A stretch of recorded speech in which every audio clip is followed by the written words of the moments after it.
Hola a todos, bienvenidos a este espacio de la Dirección de Literatura y Fomento a la Lectura. Ya sé que parece que no es un espacio de la UNAM, pero lo es. Estamos en terreno, digamos, de difusión cultural de la UNAM.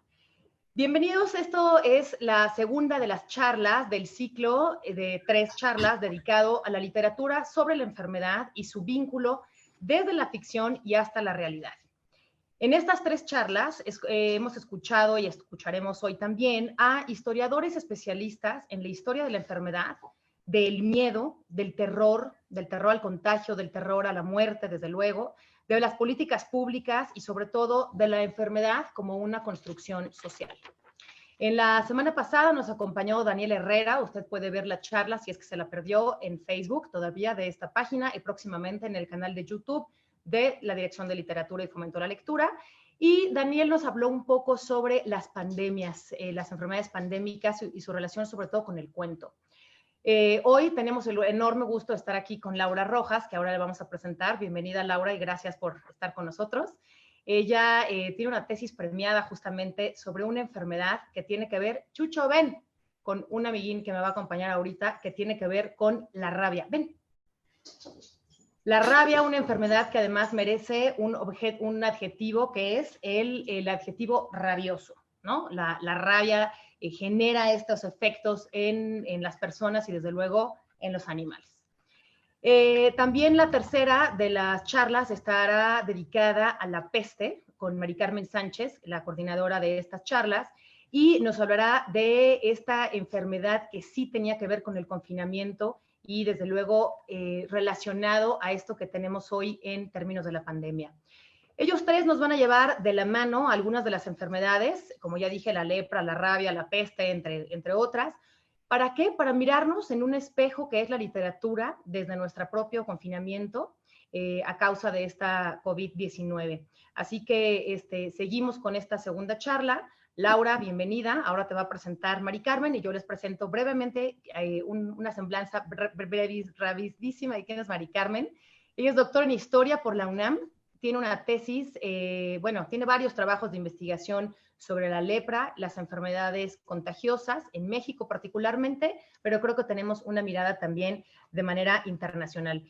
Quiero aprovechar para decirles que fuera de estas charlas estamos en pleno festival El Aleph, un festival que trata de unir puentes entre la ciencia y el arte, y por eso a ustedes que se interesan en temas de la enfermedad seguramente encontrarán interesante un diálogo que este sábado a las 12 del día va a tener este festival que se llama Diálogos sobre la literatura desde la enfermedad, para hablarnos también de qué tiene que decirnos algunas de las novelas que sustentan o que parten de algunas enfermedades que fueron muy famosas en la literatura. Desde luego, estoy hablando de Camus y La Peste, pero también de 100 años de soledad, esto con el doctor Volpi y con Pepe Gordon, además de otras recomendaciones que, Mari Carmen, yo me permitiría hacer justamente como en preparación a tu charla, como ver en el canal de YouTube de Teatro UNAM una obra teatral que se estrenó ayer, Lo que le sigue de maravillosa, se llama, Mari Carmen, Verde Cruz, o El último de los Lazaretos,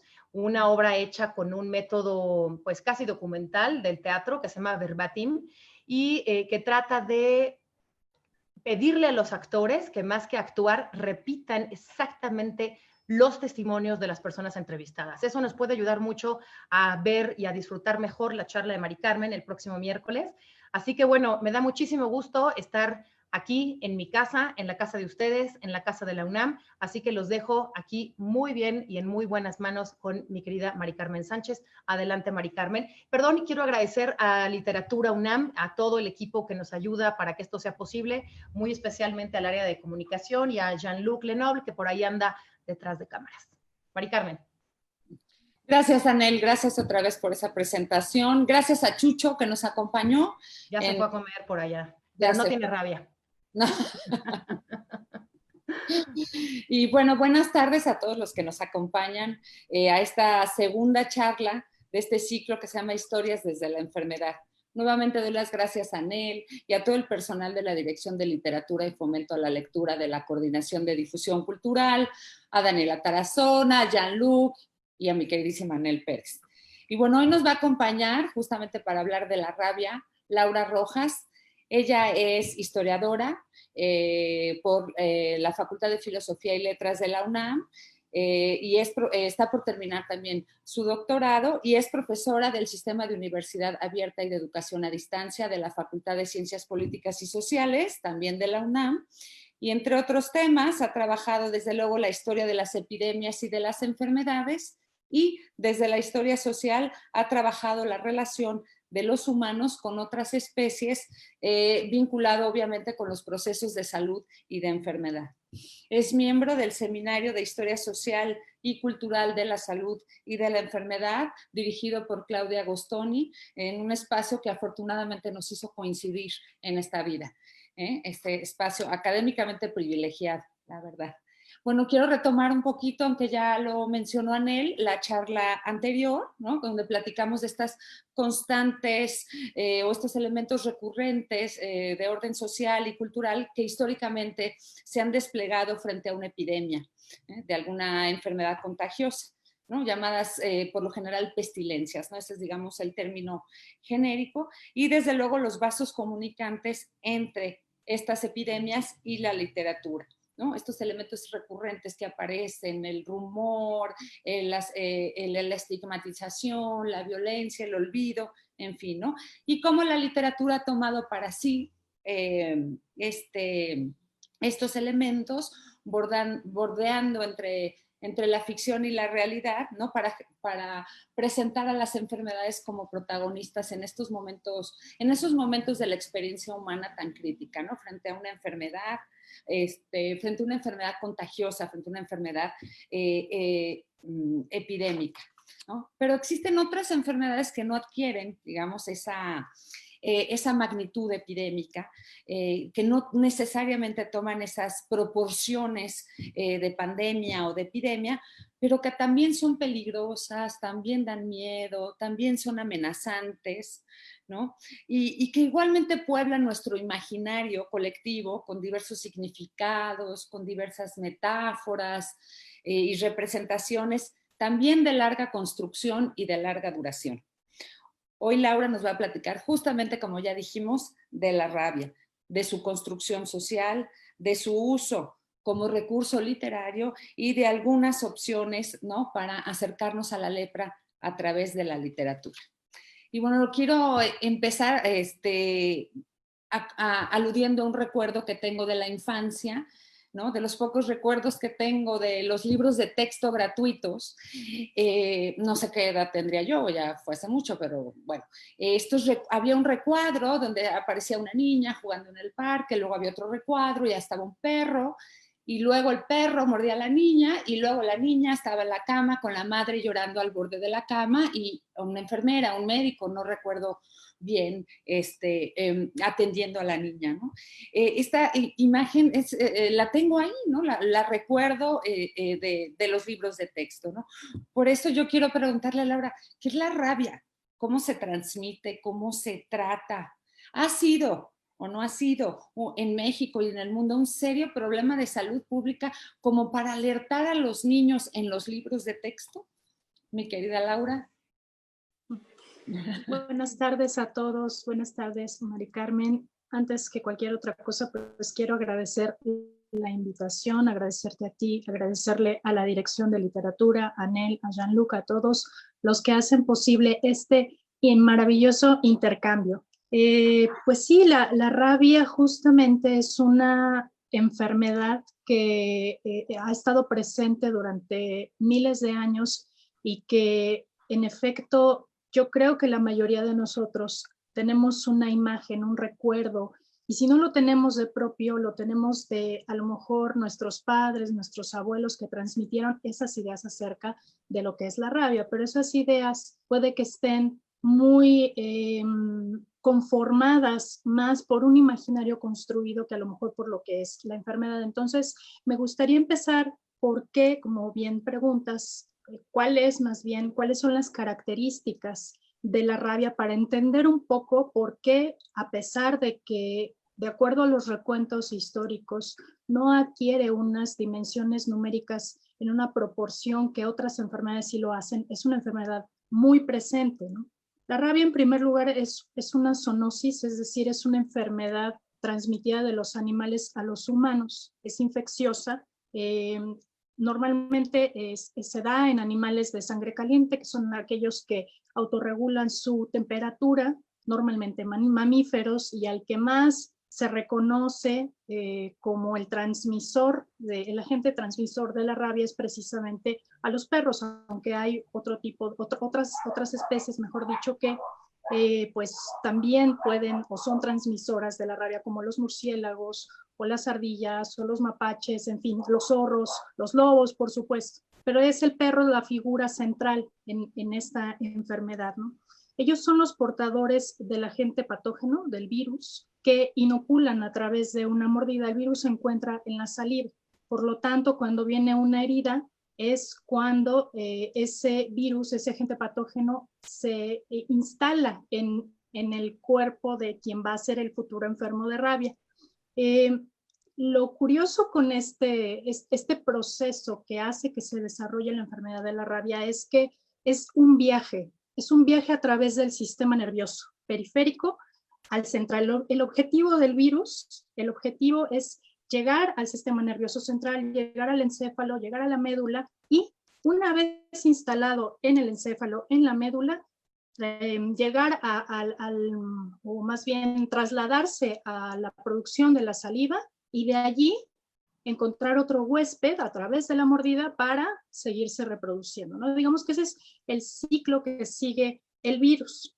Ahora, ese viaje que hace el virus es un viaje que puede llegar a durar en promedio, lo que se dice es alrededor de unas 3 semanas hasta incluso un año, ¿no? Puede haber todo ese tiempo de espera, que en realidad lo que se dice en promedio es que son 3 semanas a 3 meses, no más. Pero sí hay casos documentados de una manifestación ya de los síntomas de la rabia después de un año, o incluso se habla de años, ¿no? Entonces eso es una característica muy peculiar de la rabia, porque es un periodo en el que realmente pues no sabes si te vas a enfermar o no, ¿no? Sobre todo lo vamos a ver ahorita un poquito más adelante, en los momentos en los que no se contaba con los conocimientos que hoy se cuenta acerca de cómo es que hace ese viaje el virus. Entonces la gente puede ser mordida, pasar muchísimo tiempo en la angustia de no saber si se iba a enfermar o no.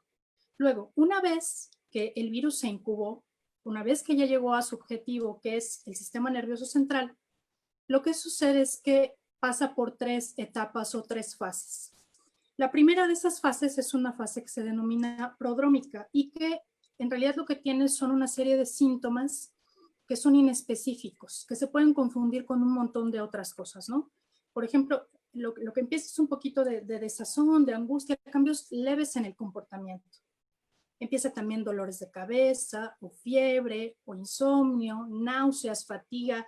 Si lo decimos así, todos enunciamos todos estos síntomas, son parecidos a los que tenemos en un montón de otros padecimientos, ¿no? Entonces, en primer lugar, en esa primera fase no hay manera como de saber, ¿no?, a ciencia cierta si se trata de la rabia o no. Quizás sí hay un elemento, que es que la parte en la que se recibió la mordedura del perro puede ser que se inflame, que haya cierta molestia, pero fuera de eso son síntomas inespecíficos. Luego tenemos la segunda etapa, que en realidad es la etapa más conocida, la que se instaló en nuestra cabeza, en nuestro imaginario, la que se ha reproducido, digamos, a lo largo del tiempo, y que es la fase excitativa o furiosa, mejor conocida como furiosa, ¿no?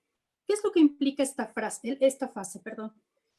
Implica, como ya lo decía, el virus llega al cerebro, y el cerebro es el órgano, bueno, el encéfalo, el cerebro es una parte del encéfalo, pero es el que controla, el que determina cómo nos comportamos, quiénes somos, además de las funciones vitales, ¿no?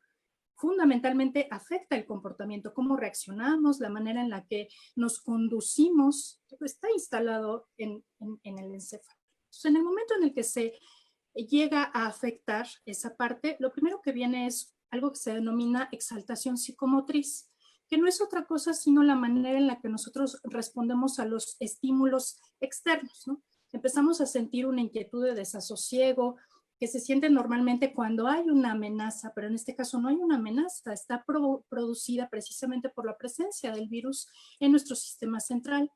Puede haber agitación, podemos empezar a movernos de manera rápida, gesticulación y sobre todo hay muchos impulsos a deambular, ¿no? A deambular, a correr y a estrellarse, que eso es también prototípico, estrellarse contra las paredes, estrellarse contra objetos y sobre todo también expresiones de violencia hacia los otros, pero también de violencia hacia uno mismo, golpearse, todas estas indicadores, todos estos comportamientos que por supuesto pues son muy escandalosos, ¿no? Porque es como todo eso que podría responder a esos estímulos y tener una causa, deja de tenerla, simplemente esas respuestas se presentan.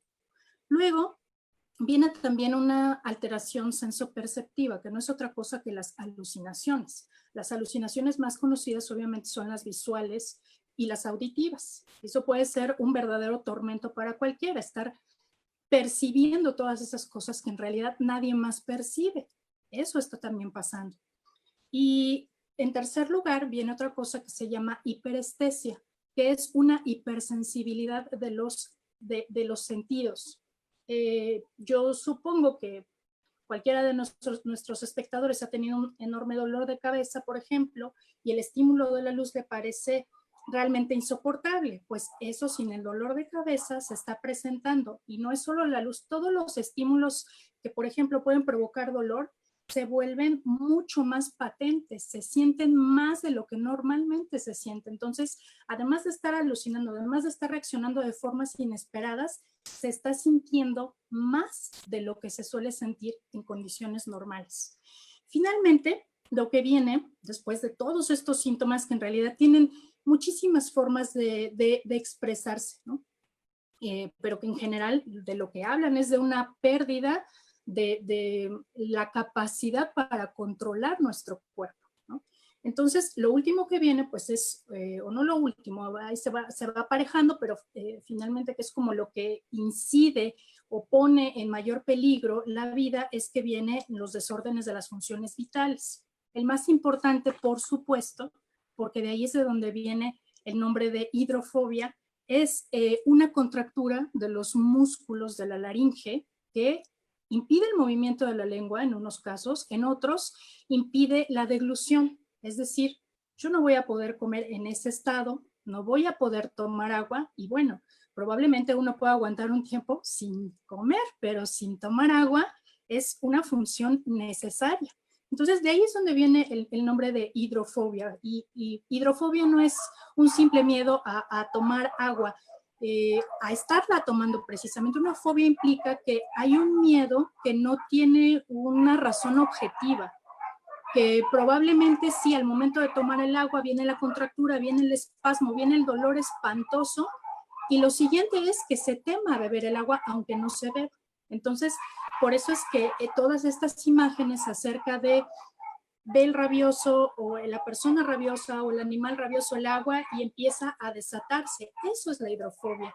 El simple hecho de nombrarle o de observar el elemento y pensar en la reacción corporal que puede ocurrir, pues desde luego que persuade a cualquiera de seguir intentando beber el agua, ¿no? Eso es lo que le da la característica.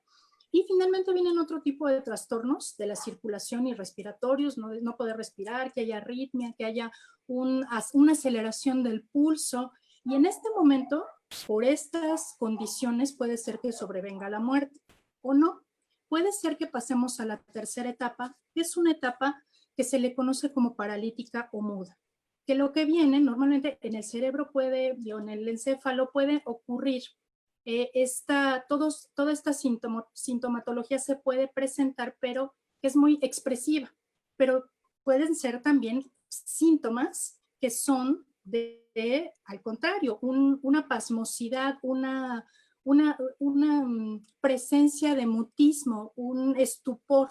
Incluso se habla de expresiones de catatonia, es decir, que la gente se queda paralizada y puede haber todos los estímulos que intenten sacarlo de ese estado y simplemente se queda catatónico. Es una parálisis progresiva del cuerpo y finalmente lo que viene es el coma, ¿no? Ese es como el transcurso normal, digamos, que pasa en la rabia. Ahora, la historia de la rabia es larguísima, es aproximadamente del presente, 400 años atrás, se tienen ya elementos que hablan de la presencia de la rabia en las primeras civilizaciones, particularmente en la egipcia y en la mesopotámica.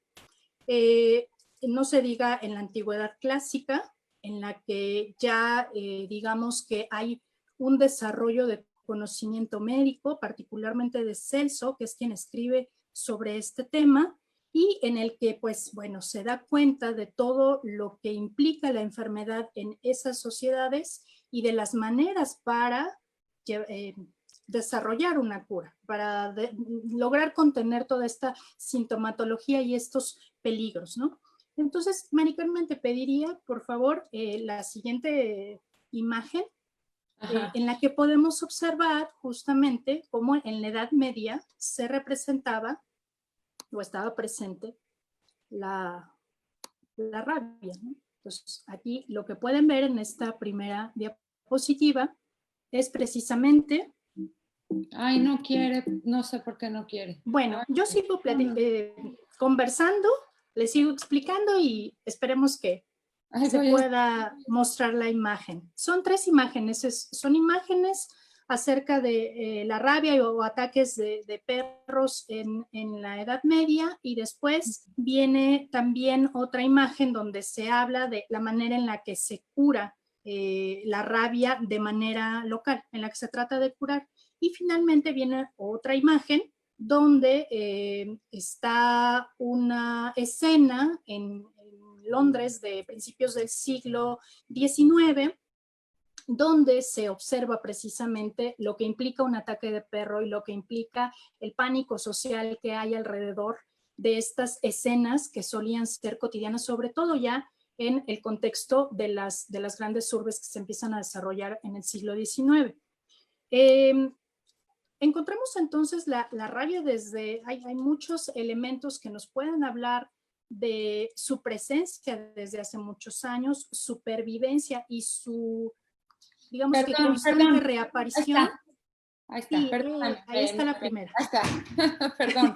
Este es el grabado, ahí está el can, y bueno, pues también la serie de elementos con las que se trata de darle muerte, el garrote, que era pues peculiar.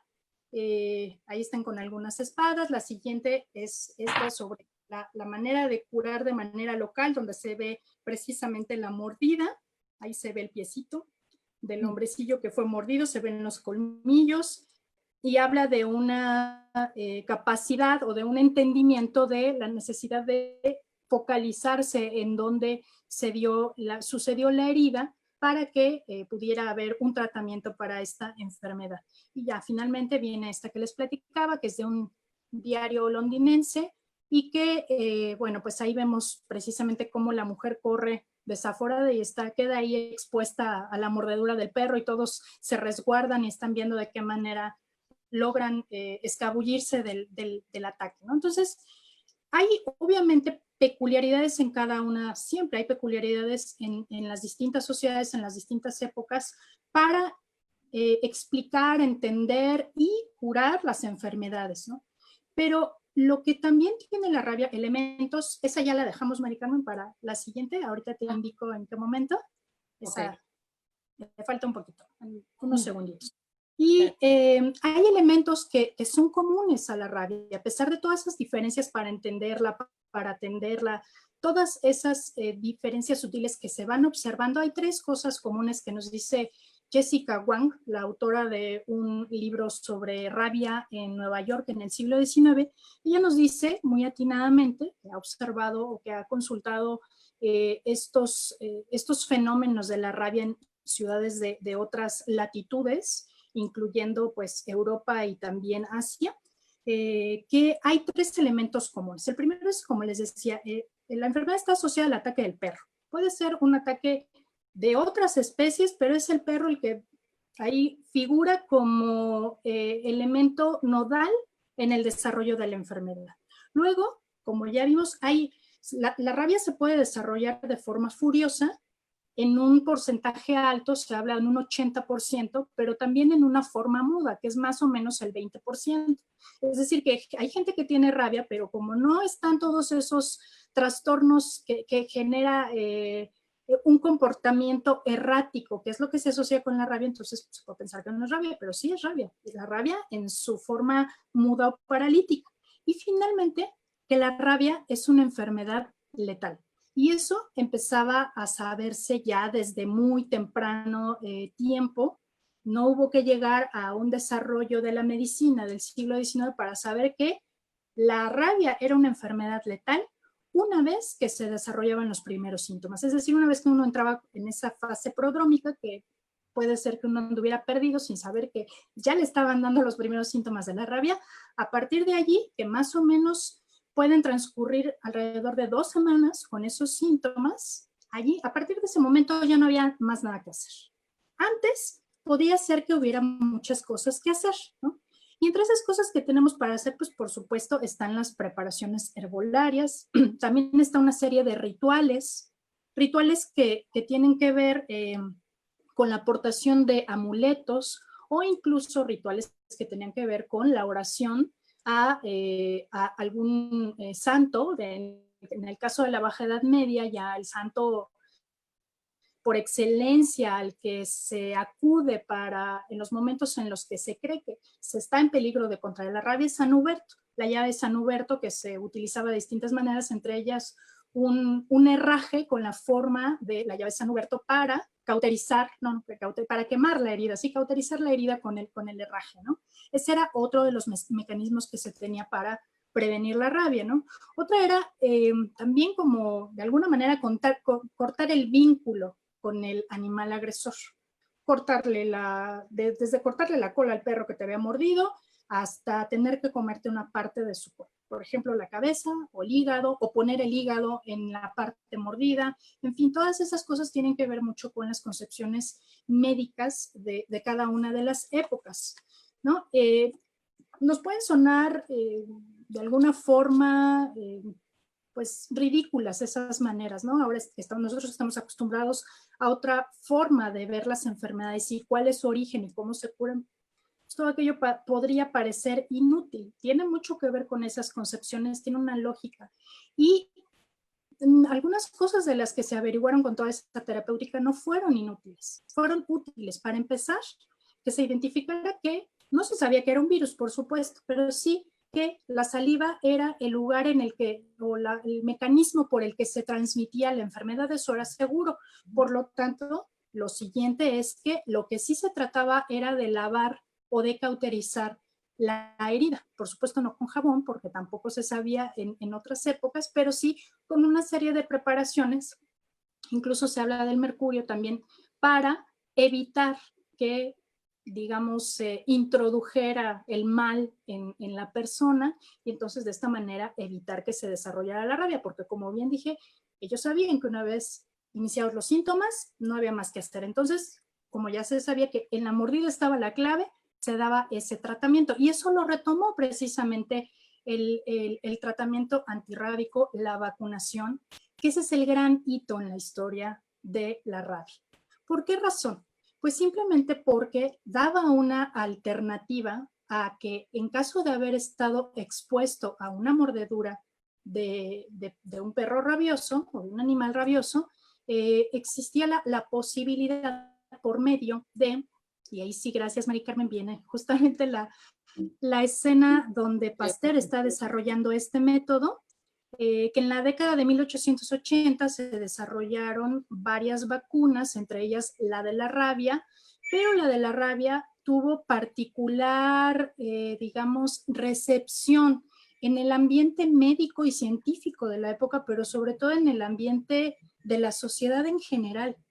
Entonces, ese es el gran triunfo de la vacuna. Lo que era la vacuna en ese entonces era la disminución de la virulencia del virus. Una vez, eso es muy importante, se identifica ahí que es un virus y cuál es el virus que está provocando, que propicia esta enfermedad. Y entonces, a partir de esa identificación, empieza a manipulársele de manera que se haga menos virulento, que es en realidad en lo que consiste la vacunación. se nos inyecta una versión, digamos, suavecita de la enfermedad para que nuestro cuerpo de manera natural genere los anticuerpos y entonces pueda defenderse de esa enfermedad y no llegue a desarrollarse, se pueda matar el virus antes de que llegue a nuestro sistema central. Eso es el punto culminante para la terapéutica de la rabia, ¿no? Eso es bien importante y aquí vemos en la imagen precisamente donde además de distintas latitudes, de distintos espacios de todo el mundo, se llega al laboratorio de Pasteur a ver esta innovación científica que, como dice Bruno Latour, es maravillosa porque este siglo enamorado del progreso y de la civilización no podía no entusiasmarse con este descubrimiento. Se hablaba de que la vacuna era, una vez identificados todos los agentes causales, con la vacuna se iba a poder combatir todas las enfermedades, o sea, ninguna nos iba a dar tregua. Estábamos del otro lado ya de la batalla, de la victoria de estos microorganismos que se empiezan apenas a reconocer. Por eso es muy importante, ¿no? Entonces, también el desarrollo de este tratamiento es lo que hizo que la rabia se volviera más que cuantitativamente, porque la rabia en México, como en otros países, de acuerdo a quienes han estudiado los casos específicos en distintos países, se encuentran con la misma problemática, es decir, la gente no está muriendo como moría por enfermedades gastrointestinales o a lo mejor por una epidemia de cólera. Sí había brotes, sí era muy impactante, pero es más cualitativamente, culturalmente, el peso de la rabia que el número de personas que estuviera matando. Eso es finalmente lo que la hace muy relevante. Eso es lo que Mari Carmen te podría contar así de manera relevante para que entendamos, para que quede en este primer punto claro de dónde estamos partiendo, ¿no? ¿Qué es la rabia? ¿Por qué tiene ese significado en la historia? Y bueno, esa imagen la retomamos más adelante. Ay, perdón. Estoy medio complicada con compartir pantalla. Perdóname, Laura. No, yo que me escuchen, que gocen de las imágenes y tú no te preocupes. Ahorita vuelvo. Sí es verdaderamente, los síntomas que describes son verdaderamente de terror. Son terribles porque además no es estas enfermedades, tiene esta doble dimensión, ¿no? Es corporal, pero también es mental. Entonces, eso es tremendo. Nos acabas de pintar una imagen verdaderamente tremenda. Pero aquí te voy a dar un pequeño brinquito, porque la rabia además tiene otro significado, ¿no? Es una palabra polisémica. Y según la RAE, la rabia, además de enfermedad, es un enojo que se manifiesta con palabras, gritos y ademanes bruscos y violentos, ¿no? Entonces, tú has encontrado, ¿hay alguna relación directa entre estos síntomas que acabas de describir, que alguien que está contagiado de rabia se vuelve violento contra los demás, contra sí mismo, ¿no? Y la palabra rabia, ¿no? De enojo, pues sí, de violencia, de estar enojado, de estar iracundo, de estar colérico. Ahí también tenemos otra palabra relacionada con otra enfermedad, ¿no? Que es el cólera. Pero bueno, ¿cuál es esta relación entre la enfermedad y esta emoción? O cómo se enlaza también la rabia con otras emociones, como el miedo, la primera, desde luego, ¿no? Sí, así es. Pues mira, en efecto, la rabia tiene en primera instancia esas dos connotaciones. Alude a la enfermedad que acabo de describir y alude a una emoción, pero es mucho más, a la emoción del enojo, pero mucho más exacerbado, ¿no? Sobre todo es ese enojo furioso precisamente que viene de allí, donde hay una interrupción o inhibición de la racionalidad. O sea, las personas que verdaderamente entran en un estado de enojo que no les permite detenerse a tener reacciones violentas para sí mismos también o hacia otros, provocar un daño, implica normalmente una transformación física. No es como el simple enojo de haces la rabieta porque algo no te pareció, ¿no? Pero respiras un poco y puedes salir. esa furia o esa descripción efectivamente se remite mucho a lo que está pasando o lo que sucede más bien con los síntomas de la rabia, que es esa pérdida de la capacidad de detenerse, ¿no? De ponerte virulento, de ponerte violento y de no poder contenerla. Está ese juego permanentemente. Entonces hay un intercambio de acepciones y eso sirve mucho como recurso literario, ¿no? Lo que yo más conozco, bueno, a mí me llama mucho la atención porque la palabra hidrofobia, ya no siquiera rabia, hidrofobia, en la prensa de finales del siglo XIX se utilizaba para hablar de este tipo de enojos que bien podían hacerte tener un desplante con alguien, ¿no? Como el caso de un editor del que se habla, que salió de su trabajo porque había tenido un problema echando espumarajos por la boca, o te puede llevar a otro tipo de actos, como se hablaba de una serie de asesinatos de mujeres en la Ciudad de México y se decía que lo que se había desatado era una especie de hidrofobia contra las mujeres, ¿no? Porque ese juego permanente, sí, es enfermedad o es emoción, y la emoción hasta qué punto no es semejante o puede llevarte a los mismos niveles que te podría llevar la enfermedad, en la que pues ya tu encéfalo está afectado y en los que no puedes dimensionar ni contener este tipo de expresiones, ¿no? Y bueno, pues tenemos esa relación con el enojo, pero desde luego la más importante relación con la emotividad, con las emociones, es la relación que existe con el miedo, ¿no? Y el miedo se manifiesta, a mi juicio, de tres maneras en el caso de la rabia, en tres niveles o tres dimensiones. La primera es precisamente la dimensión de la enfermedad en lo biológico, en el cuerpo, en el individuo, ¿no? Primero, porque la rabia es en primer lugar una intrusión violenta en el cuerpo, o sea, es una mordida que te va a doler. A todos nos dan una mordidita jugando o con los niños, qué sé yo, y bueno, las mordidas así duelen, ¿no? Ahora imagínate una mordida sin ningún control con un tipo de dentadura como los cánidos, ¿no? Los perros. Eso es en primer lugar lo que da miedo, que el perro me vaya a morder. Luego, el segundo nivel en el que se manifiesta el miedo es precisamente que hay un periodo de incertidumbre, ¿no? De la incubación. Y entonces, como yo no sé, me mordió el perro, no sé si la voy a desarrollar, y lo que termina sucediendo es un fenómeno muy curioso que también los médicos de distintas épocas en la historia tienen bien identificado, y que es que se desarrolle una sintomatología real. Es decir, que todos estos síntomas que yo te describo estén sucediendo sin que la persona tenga rabia.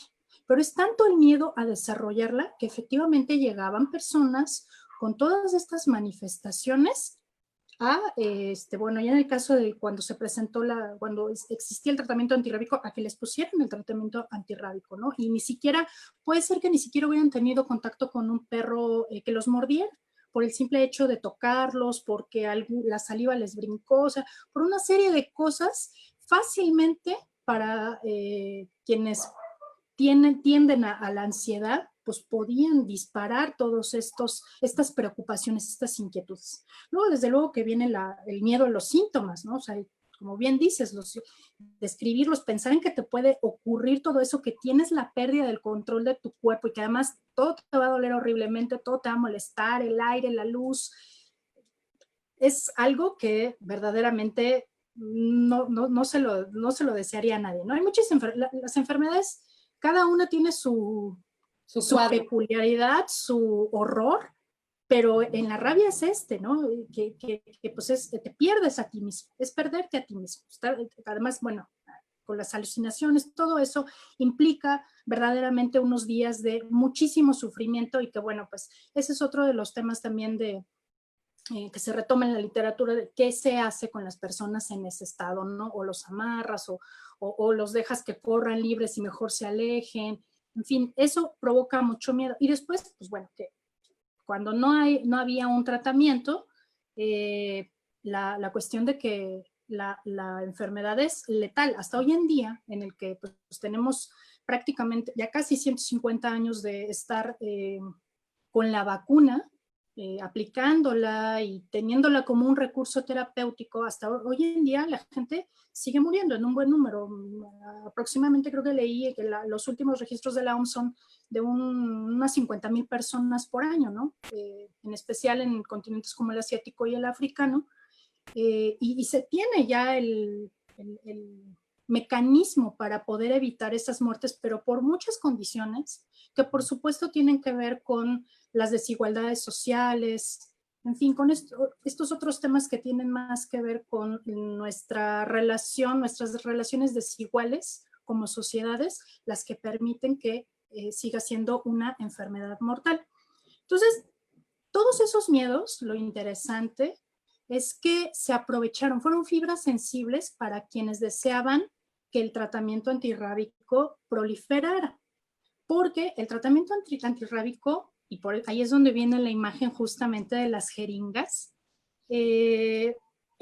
implicaba, dependía mucho una lesión o el desarrollo del curso de la enfermedad de la rabia depende mucho del lugar en el que te hagan suceda la mordida, ocurra la mordida.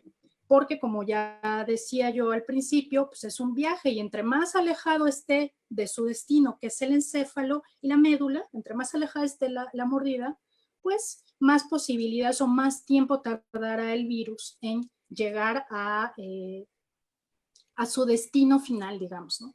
Entonces, dependiendo de la profundidad de las mordeduras, si es que hubo ropa de por medio, si es que hubo un montón de elementos, es que era la gravedad o las posibilidades de desarrollar la enfermedad y por lo tanto el tratamiento, sobre todo en esta primera parte, bueno, sí, en esta primera fase, a finales del siglo XIX en que se empieza a emplear, tenía mucho que ver con el hecho de que fuera grave o no grave esta lesión, ¿no? Y estuviera alejada.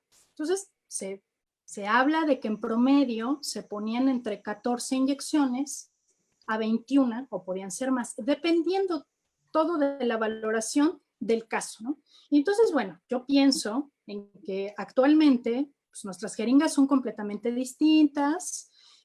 Tan solo ver esos aparatos que más bien parecen aparatos de tortura que aparatos para beneficiar la salud, al menos esa es mi impresión desde acá, ¿no? Sí se ven impactantes. Pues recibirlas entre las 14 de 14 a 21 días de inyecciones, pero las inyecciones eran mañana y tarde. O sea que Yo me eso que acuerdo nosotros que eran 40, ¿no? El imaginario era 40. Te van a dar 40 en el ombligo, porque además eran 40 inyecciones en el ombligo, ¿no? Entonces, esta imagen era también terrible, ¿no? Entonces, cualquier perro era de tenerle miedo realmente. Perdón la interrupción, pero sí me acuerdo también de ese miedo exacerbado a través de las imágenes, ¿no? En aras de alertarnos o de protegernos de esta enfermedad. Sí, y precisamente, pues el miedo tiene un fundamento cuando se empezó a desarrollar, pero cambió mucho. Actualmente son 4 inyecciones y son en el brazo, o sea, puede haber cierta molestia, pero esa imagen en el momento en el que se desarrolló con este tipo de jeringas, y bueno, si a eso le sumamos el hecho de ver el número de inyecciones, el aparato con el que se hacían, y sobre todo que las personas no estaban habituadas como hoy en día estamos a pensar en que te van a inyectar la enfermedad. O sea, es exponerte a la enfermedad, ¿no? Por supuesto que había muchos que decían, no, gracias, o sea, no, probablemente no tengo, me curé la herida, me voy a exponer a que me la inyecten. ¿Quién iba a persuadirse en un ambiente en el que esto no era de conocimiento general, empezaba a hacerse de conocimiento general? Entonces viene el miedo al tratamiento, porque además el tratamiento también tenía reacciones secundarias o podía tener fallas. La más conocida yo creo que es 5 rusos que fueron atacados por lobos y que, bueno, se criticó mucho a Pasteur porque a esos atacados por lobo que fueron, pues después se intentó dar la explicación de que por lo profundas que fueron las heridas, que fueron muy cerca de la cabeza, o sea, que se tardó en la aplicación del tratamiento y no se les pudo salvar, pero estaban todos esos cuestionamientos, no es como que, ay, sí, ya tiene usted la cura, póngamela, ¿no? Y que además, eso también es muy particular de la rabia, no es que la cura sea para todos, sea, no es que yo vaya y en mi esquema de vacunación incluyan mi vacuna contra la rabia. Como sigue siendo una cuestión, un tema delicado, la manipulación del virus, no hay necesidad de exponerse a él, a menos que tengas una condición previa que te haya expuesto a ella. Entonces, esa es otra peculiaridad, ¿no? Y luego, finalmente, también tenemos otras dos dimensiones del miedo, miedo hacia la rabia. Era el miedo social, que ahí vienen las últimas imágenes o las penúltimas imágenes que me gustaría ver, y que tienen que ver con esta situación que ya explicaba yo de la peligrosidad del perro andando en las calles, ¿no? Que también empezó a ser parte de las imágenes que se tenían profusamente en el imaginario colectivo y que pues implicaban esto, ¿no? Es muy común que en esas escenas lo que haya es el perro desaforado con la baba chorreando, todos tratando de protegerse, pero es muy recurrente que en las imágenes se vean a niños, que son los más desprotegidos, porque digamos están como a nivel a ras del perro, ¿no? Y las mordeduras, por supuesto, y creo que eso pues sigue siendo como que un tema a debate, es complicado o pone en riesgo a los niños porque las mordeduras pueden ser más profundas en la cabeza, ¿no? Esa es la última, al final pasamos. Antes de esa es una muy parecida, donde también lo que llama la atención es que, y a lo que quiero llegar es que este miedo social de lo que hablaba era de una interrupción del orden social, una interrupción de ahora que tanto se usa la palabra normalidad, era una interrupción de la normalidad en la que los elementos encargados de preservar el orden, ahí tenemos al policía con la pistola intentando disparar, matar al perro, ¿no? Intentar y los niños matar. Sí, y los niños, efectivamente, eliminar al agresor para volver nuevamente a la normalidad, ¿no? Además, también era muy común que en la terapéutica de la rabia, es decir, en tratar la lesión, incluso antes del tratamiento, hay otro elemento que es necesario para contener, para modificar la proliferación de la enfermedad, y es matar a los perros. Antes de esta época ya moderna de finales del 19 era matarlos y exhibirlos para que hubiera una prueba de que ese transgresor había sido aniquilado y que todo volvía a la normalidad. Y después de que se desarrolla el tratamiento antirrábico y por otra serie de cuestiones que tienen que ver con el desarrollo de una sensibilidad distinta hacia los animales y un tratamiento distinto hacia los animales, esas matanzas de perros que eran complementarias para suprimir los brotes de rabia, se hacían ya de manera oculta, se hacían en un espacio cerrado. De ahí digamos que tiene origen nuestro antirrábico, ¿no? Por eso se llama el antirrábico, es el lugar en donde matan a los perros, porque ahí los llevaban para observárseles y saber si desarrollaban la rabia, y si la desarrollaban era motivo para dar el tratamiento antirrábico a aquella persona que hubiera estado expuesta a ese animal.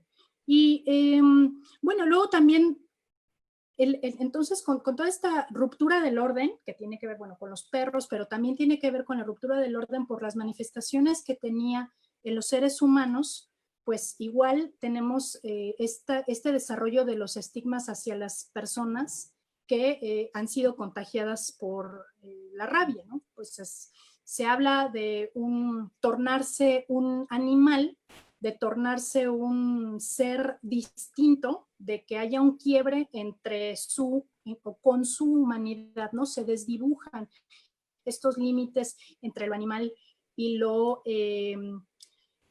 humano, lo propiamente humano. La rabia se confundía además con muchas otras enfermedades por obvias razones. Comparten síntomas, sobre todo con trastornos mentales o con trastornos neurológicos, ¿no? Se confundía, por ejemplo, con la epilepsia, con el tétanos o con el delirium tremens, con la meningitis, también, en fin, con una serie con la melancolía incluso se llega a comparar. Y entonces el enorme problema cuando no se tienen los mecanismos para identificar una y otra enfermedad, pues vienen todos estos prejuicios que bien se le pueden asignar a una persona que tiene al revés, un trastorno mental y que se le tacha de rabioso, o al contrario, a una persona que tiene o que desarrolla la rabia y que se le dice más bien que se volvió loco, ¿no? Y en cualquier caso, cualquiera de esas dos manifestaciones son comportamientos que no son socialmente aceptados, ¿no? Que son propician condiciones degradadas, la locura y la animalidad, y también peligros para la sociedad, porque no hay una capacidad de control. Ni los animales salvajes y mucho menos los animales enloquecidos son capaces de establecer un límite con quienes conviven, ¿no? En el caso de los animales domesticados, se pierde ese hilo de convivencia y entonces se convierte en otra cosa. Es un animal completamente desconocido. Y bueno, ahí vamos a la última parte, que es precisamente este alimento de la enfermedad desde el punto de vista cultural con fantasías. Es decir, lo anterior... Perdón, un momento, te interrumpo un momentito. En esa última imagen que compartiste del hombre lobo, ¿no? Que es, la rabia deshumaniza, y también pensé inmediatamente en el vampiro, ¿no? A través de la mordida se contagia, ¿no? Y este es un gran personaje de la literatura. Entonces hay un símil, ¿no? Entre la rabia y que a través de la mordida se contagia, y el vampiro de Bram Stoker, ¿no? Si me lo permite hacer ese brinco, ¿no? Y bueno, te tengo otra pregunta, pero perdón, te interrumpí, acaba y ahorita no, solamente era esa cuestión precisamente que de lo que es objetivo, de lo que se observa, de las experiencias reales, de las experiencias que las personas retoman. Claro. El lado de la fantasía no hay más que un hilo ahí que se desdibuja. Claro, ¿no? Es esta experiencia que se integra al proceso creativo, ¿no? O sea, esta experiencia de la vida, y de ahí sí quiero, bueno, de las experiencias de cada quien, es donde me quiero brincar, y sobre todo por la imagen esta, que es la imagen todo el tiempo de los niños, ¿no? Son los niños los que son, los que corren mayor peligro cuando hay un perro.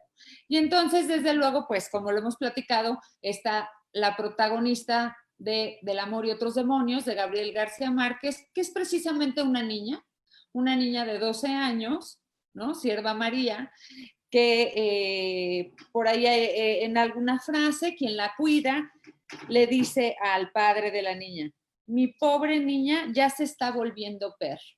Y quiero que nos platiques justamente todos estos elementos justamente que encuentras en la realidad de los síntomas, de la historia natural, de la enfermedad, de la clínica de la enfermedad, cómo García Márquez los hace suyos, ¿no? En esta novela, y cómo los presenta, ¿no? Bordeando, o sea, para lo que hemos dicho desde el principio, y desde luego lo que dicen esta fina línea entre la realidad y la ficción que encontramos en muchas de estas novelas que se dedican a la enfermedad.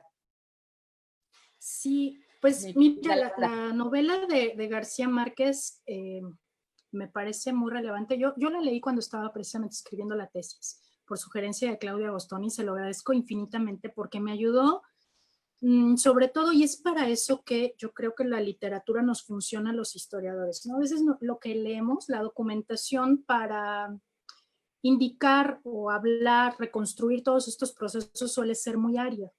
Lo que nos proporciona la literatura es la capacidad de traducirlo a lo emotivo, y eso es lo que a mí me permitió la lectura de esta novela. Lo peculiar, es una novela histórica. Antes de que García Márquez fuera este premio Nobel, por lo que se le reconoció mundialmente, pues hizo sus pininos en el periodismo, allá por a mediados del siglo XX, ¿no? En 1949 específicamente, y a él se le mandó a cubrir una nota de un convento de clarisas que se iba a desmantelar, y desmantelarlo implicaba abrir todas las tumbas, limpiarlo para hacerlo un hotel de 5 estrellas. Entonces ahí va García Márquez, muy joven, muy tratando de buscar la nota, y con lo que se encuentra es una maravilla que le permitió 40 años después, 45 más o menos, hacer esta novela. Y esta novela está basada, las tumbas que él vio que estaban limpiando, esas tumbas son de gente, de personajes que él retoma en la novela. una de ellas es precisamente esta niña, la protagonista que se llama María de, ay, espérame, Sierva María de todos los ángeles. Es un poco barroco el nombre, entonces, bueno, Sierva María, que tenía una cabellera pelirroja y que él observa cuando abren la tumba y entonces recuerda, y ahí es donde viene todo este imaginario relacionado con la rabia. Recuerda la historia que su abuela le contó acerca de una marquesita que había sido mordida por un perro rabioso y que era milagrosa. Entonces, bueno, él así se quedó impactado porque puede ser que la tumba de esa marquesita que en el imaginario transmitido por la abuela sea la tumba de esta niña. Entonces, lo que hace es reconstruir con elementos históricos, tomando como escenario el propio convento de las Clarisas, algunos nombres de las tumbas que él observó para reconstruir la historia de esta niña, que es una niña. La historia empieza con la niña en el mercado siendo atacada por un perro rabioso, ¿no? Entonces ya de ahí empieza toda la trama. La muerden, la esclava que era quien la acompañaba y se encargaba de su cuidado, la cura, porque sabe que pues está en riesgo, el perro estaba rabioso, le hace la cura, la mordida no es aparentemente muy leve, ni siquiera se le nota y pues dejan de considerarlo un problema, ¿no? Y a partir de allí, lo que nos permite precisamente la novela es conocer muchas dimensiones de la enfermedad en sí, de cómo se concebía, de cómo se trataba, de ese escenario de la transmisión que es una idea recurrente, la transmisión en estos espacios públicos llenos de gente, en los que llega el perro y esto que decía, rompe el orden, ¿no? Muerde a algunos, los deja en estado de desesperación, de no saber qué va a suceder, de incertidumbre. Y entonces, también lo siguiente que tenemos es cómo se concibe, cómo se entiende ese periodo de incubación y qué es lo que pasa en el periodo de incubación, que dura en este caso pues alrededor de 3 meses, ¿no? También lo que hay mucho acerca de la enfermedad, así con toda puntualidad, son los tratamientos que se le dan, que pues son rituales, también limpieza en la herida, o sea, sobre todo son intervenciones en la herida que se están teniendo desde el momento de la mordida, pero sobre todo cuando empieza a tener lo que parecen los síntomas de la fase prodrómica, ¿no? Eso también lo tenemos allí. Y igual lo que hay allí es como un debate permanente de saberes, el saber médico. O sea, el médico dice que pasado un periodo, él ya no cree que esté enferma la niña, ¿no? Pero eso es lo que dice el médico. Lo que dice su entorno, el contexto popular, es que la niña está enferma y que hay que hacer todo tipo de remedios conocidos de todas las tradiciones para evitar que la niña desarrolle la rabia. Y finalmente tenemos el aspecto religioso, que en el aspecto religioso, pues lo que se dice es que la rabia es un mecanismo del maligno para meterse al cuerpo y para apoderarse de él, ¿no? Por eso lo que se intenta hacer para curarla, pues es un exorcismo. Entonces tenemos ahí todas esas concepciones acerca de la enfermedad y cómo se cura, ¿no? Y bueno, también tenemos otros 2 niveles, el nivel de la emoción, la rabia, de alguna forma se compara con lo que sucede con el amor porque se nubla la razón. La descripción de uno de los personajes que está enamorado es precisamente esa incapacidad para poder actuar de la manera en la que actuaba, incluso siendo una persona muy estructurada, ¿no? Llega el amor, igual que llega la rabia, y todo eso se desvanece. Entonces, es bien bonito, bien interesante este juego que está haciendo él permanentemente, y no solo con el amor, sino con otro tipo de estados emotivos que tienen los personajes, ¿no? Como la frustración, la desesperanza, o sea, están perdiéndose constantemente. No hace falta una mordida para que ellos pierdan esa capacidad para interrelacionarse de manera sana, digamos, ¿no? Están perdidos en muchos momentos. La conmoción de toda la vida familiar, ¿no? Después de esta mordida, pero no solo por la enfermedad, sino en este símil que dices con otras emociones. Bueno, pues es García Márquez, ¿verdad? Es una maravilla. Y bueno, ahí se los dejamos porque, bueno, es para que lo lean. Si hablamos más, ya no les vamos a spoilear. Exacto, no, bueno, ahora supongo que es un gran clásico, ¿no? Pero ¿cómo se llama? Sí, ya no podemos decir mucho más, pero sí tenemos también que decir, porque ya lo mencionamos en este ciclo, los cuentos de terror, que también usan a la rabia como, en este caso no como emoción, haciendo un símil con el amor, haciendo un símil con el enojo, ¿no? Como en este, si no están estos de terror, que son tremendos, ¿no? Por supuesto, yo quiero recomendar, porque ya recomendamos la charla anterior, estos cuentos de Editorial Valdemar. Hay uno que se llama El barco de grano, de Morgan Robertson, y bueno, pues si disfrutan el terror literario, pues ahí está uno sobre la rabia, y no les diremos más, pero si ya les gustó o entraron a la página de Facebook de esta editorial que generosamente subió cuentos para este confinamiento, ahí lo van a encontrar. Pero estoy seguro que muchos se acuerdan también o ya han leído Cuyo, de Stephen King, ¿no? Que es este perro horroroso.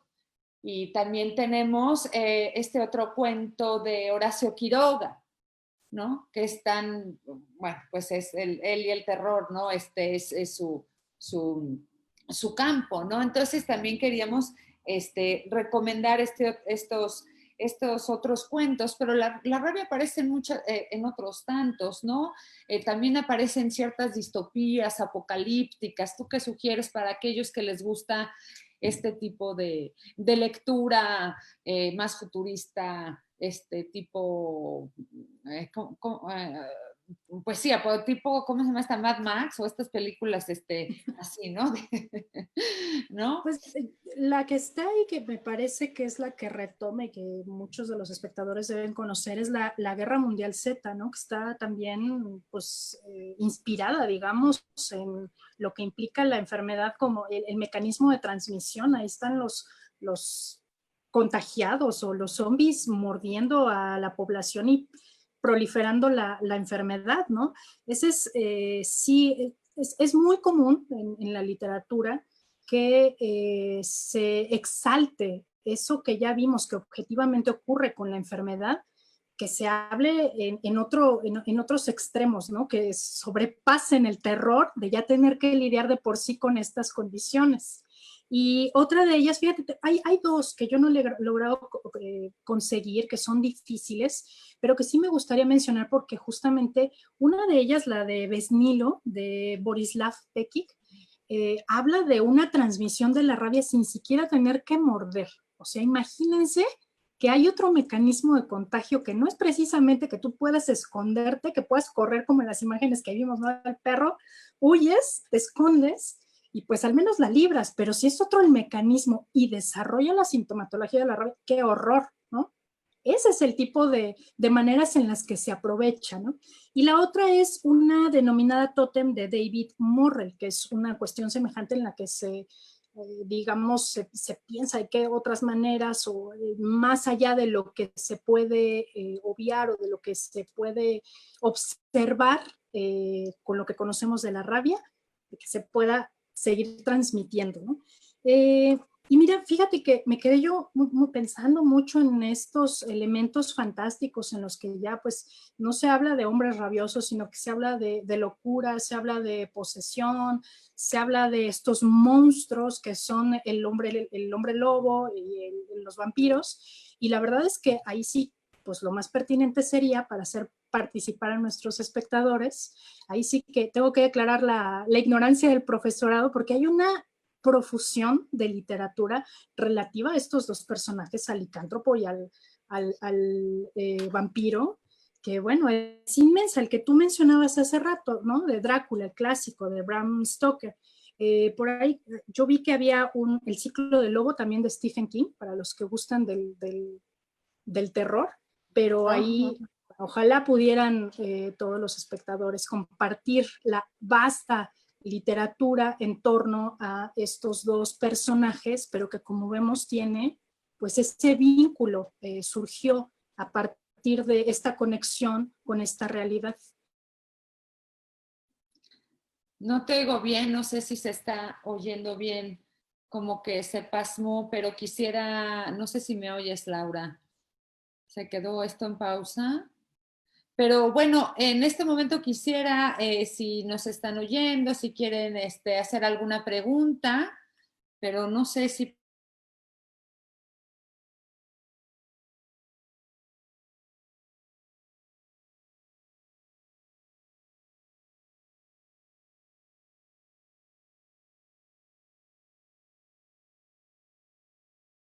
Ay, no.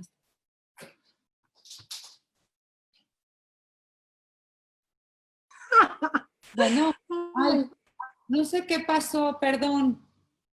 No te preocupes, se cortó. Supongo Laura. que ya se nos había acabado el tiempo.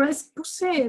No sé, no seguimos, pero no sé qué pasó, que no sé qué hice o no sé qué pasó, y de repente ok. tú plasmaste y no, pero todo bien, dice Jean-Luc que todo bien, y bueno, yo cuando te quedaste, no sé si me oías o no, pero yo estaba invitando al público. No supe qué pasó. Estaba yo, mientras te quedaste ahí friseada y parada, estaba yo invitando al público a ver si tenían alguna pregunta, ¿no? A ver si querían compartir, como dices tú, invitarlos, ¿no? A, a, a participar, a que nos hicieran algunas preguntas, pero bueno, parece que de momento no las tengo, no entran. Y bueno, no sé, no sé qué está pasando. Estoy así como que, no sé si quieras agregar algo más, mi querida Laura, algo más para que lean sobre este tema, para que... No, creo que todas las recomendaciones ya están hechas. Solamente sí, retomar de García Márquez, creo que no dije que se desarrollaba a finales del siglo XVIII en Cartagena de Indias, que es lo que actualmente es Colombia, entonces es parte de la historia de Gabriel García Márquez, ¿no? Y creo que ya, pues sería como que todo. Si hay alguna pregunta, me encantaría Sí, parece que saberla. no, o no sé, es que tengo que ver, tengo que hacer esto grande. Ay, no estoy loca con esto. Pero bueno, lo que sí quiero decirte es que yo me quedo con esta imagen, con este recurso literario de la mordida, de esta irrupción violenta de la enfermedad, de la rabia, ¿no? De tan azarosa, ¿no? Porque no hay condiciones previas o no hay otra cosa, o no esta cosa, esta irrupción violenta, ¿no? De un cuerpo mordiendo otro cuerpo, de un animal, y desde luego lo que decías tú, la mordida como recurso literario constante, ¿no? Quizá por eso te llamó la atención esa otra, donde no está la mordida, no, esa otra novela donde no aparece la mordida, y está, bueno, además, mucho... causaría mucho mayor miedo, ¿no? Una enfermedad transmitida de ese modo. Y me quedo también con una cosa muy bonita que dijiste, que la literatura, así como nosotros estamos rascándole a la literatura, lo que están tomando de la realidad, es muy bonito lo que dijiste, que a los historiadores la literatura nos acerca a las emociones. Yo me quedo con eso, que verdaderamente es muy lindo eso que dijiste. La verdad es que sí, hay veces que nos falta quizá eso, compartir y leer una buena novela al salir de los archivos. ¿Cómo ves? Sí, sí. Definitivamente deberíamos hacer más este tipo de recomendaciones Okay. pues a los estudiantes, a los colegas. O sea, es un mecanismo para, si de por sí ya nos clavamos con nuestros temas, pues es un mecanismo para gozarlos más. La literatura es gozo. Así es. Y creo que aquí está Anel, no Sí, sé si... tengo algunas, soy mensajera de mensajes. Ajá. Mari González nos pregunta, Laura, ¿cómo equipararías esta concepción que compartes sobre la rabia con lo que pasa ahora por la presencia de la COVID del mundo?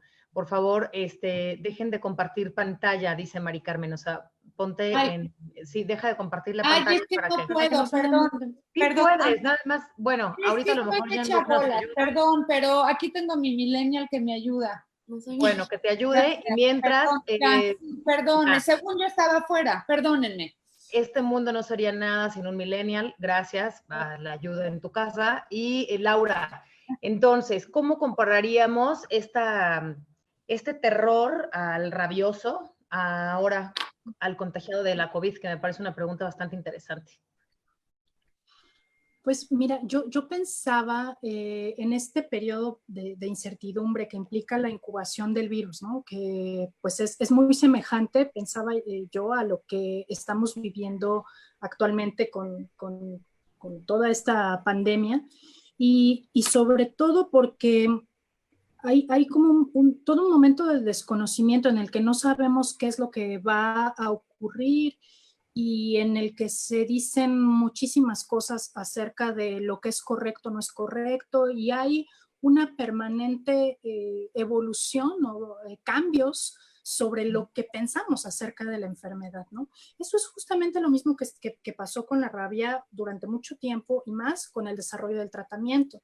Es decir, no tenemos una certeza, por eso que yo decía acerca de la gente se sigue muriendo por rabia, con todo y que se hayan desarrollado estos mecanismos súper eficaces y la verdad es que sigue presente, ¿no? ¿Por qué? Porque hay un montón de matices en la propia evolución del virus y en lo que como sociedades damos para poder responder, para poder aliviar de manera eficaz pues estas problemáticas que son distintas, porque en este caso, bueno, ahí sí que sería terrible lo que decíamos de la novela que fuera un mecanismo de contagio como está haciendo el COVID, que es invisible, al menos en el caso de la rabia, estaba bien ubicado, ¿no?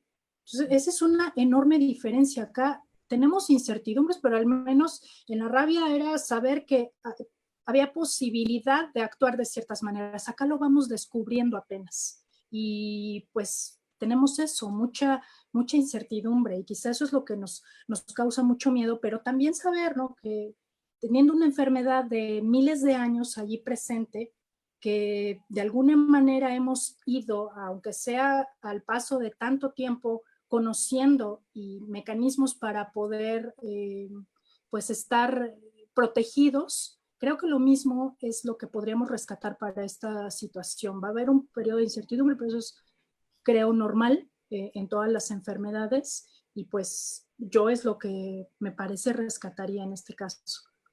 Claro. Hay que aprender a vivir con esos gérmenes, como ya lo decíamos, sobre todo cuando son de enfermedades zoonóticas, que ya bien lo describió Laura lo que es, porque finalmente el transmisor de la enfermedad está ahí, o sea, no te vas a poder deshacer ni de todos los perros o ni de todas las ratas, o no, o sea, entonces quizá lo que tendríamos que aprender y detectar durante estas charlas es que el mundo no es nuestro, también es de animales, también es de gérmenes, patógenos, de virus, de bacterias, y tenemos que convivir con ellos y tratar de no despertarlos, por decirlo menos, ¿no? De no impactar su medio ambiente, ¿no? Para que no nos impacten, ¿no? En esta relación que es mutua finalmente, ¿no? O Mari Carmen, que sí nos impacten, pero a través de las artes, a través del cine, del teatro, de la literatura, que es justamente... que no nos impacten, digamos, el cuerpo fisiológico, ¿no? Pero que sí nos dejen, no solo la literatura, porque además hay un montón de obras de arte, ¿no? Pienso en Edvard Munch, o sea, hay un montón de artistas que explotaron su experiencia de la enfermedad con el proceso creativo, como bien lo narró ahorita Laura en el caso del amor y otros demonios de García Márquez, sino no en primera persona, pero sí en la construcción de esa memoria colectiva que le contaba su abuela, ¿no? Yo recuerdo que mi abuelo contaba, el tío fulanito se murió durante la influenza, ¿no? Durante la gripe española de 1918. Entonces, ese imaginario, ¿no? Como decíamos, de larga construcción y de larga duración, y desde luego cada enfermedad con su particular miedo y su particular construcción, que a veces no tiene nada que ver con los síntomas, ¿no? Citaríamos otra vez a Susan Sontag, que para mí es la lectura obligada, cualquiera de nuestros públicos que quieren empaparse, la enfermedad como metáfora, que es justamente la precisión de que la enfermedad nunca es solamente un terreno científico, sino que siempre es una reconstrucción social. Siempre. Antes de irnos y de despedirnos, quiero agradecer a quienes nos ha escrito, para Mari Carmen y para Laura, Roberto Figueroa, que nos dice que muchas felicidades, Francisco David, también Valdés Sánchez, muy bien y hermosa Laura nos dice, Ana Paula Rivas nos dice que estuvo muy interesante, Yolanda Cortés que estuvo muy interesante, Mari González, así que bueno, a un montón de gente que estuvo por aquí, Néstor Martínez, así que muchas gracias a todos los que nos siguieron por acá, los invitamos, recuerden, falta la tercera, no, gracias a ustedes, y nos falta todavía una tercera charla. Hace ratito me equivoqué y dije que era sobre la peste, pero es la lepra, obviamente, la especialidad de Mari Carmen, con Daniela. Ay, perdón por lo de la pantalla, pero me hice unas bolas espantosas, me disculpo con el público. No te disculpes, esas son los gajes del oficio. Así que bueno, Laura, muchas gracias, creo que aprendimos mucho no solo de la rabia en sí y de sus síntomas que en efecto se veían patéticos, sino de este adjetivo, ¿no? Esta rabieta, que es algo que tú también dijiste, rabieta, rabioso, siento rabia, y ese traslado de un virus y una bacteria a los afectos y a las emociones y desde luego a los temores. Así que muchas gracias, Laura, por recordarnos que la historia es una de las lecturas que todos los lectores tenemos que hacer, en términos de recordar que la literatura no es nada más la literatura literaria, perdón la falta literaria justamente que hago, pero leer es también asomarnos al mundo científico y desde luego al mundo de las humanidades, y los historiadores tienen muchísimo que decirnos a la literatura, tanto como la literatura le tiene que decir, en este caso, a la historia. Así que gracias. Mari Carmen, ¿quieres cerrar con algo? No, yo muchas gracias por acompañarnos, por oírnos, y muchas gracias a Laura, que nos dio una explicación verdaderamente magnífica, emotiva, ¿no? Se ve que es una enamorada de su tema, y bueno, pues con eso nada más, con agradecerles a Laura y a ti también, desde luego. Bueno, y ya sé que está de más, pero Veterinaria de la UNAM y la de GOCE de la UNAM, la de GACO de la UNAM, siempre tienen vacunaciones gratuitas sobre la rabia. A propósito de ahora, seamos responsables con nuestros canes, como decía Laura también. Y bueno, muchísimas gracias a ustedes por escucharnos. Lo esperamos el próximo miércoles 3 de junio a la misma hora, 18 horas, aquí mismo, en este espacio que es la UNAM. Muchas gracias y hasta la próxima.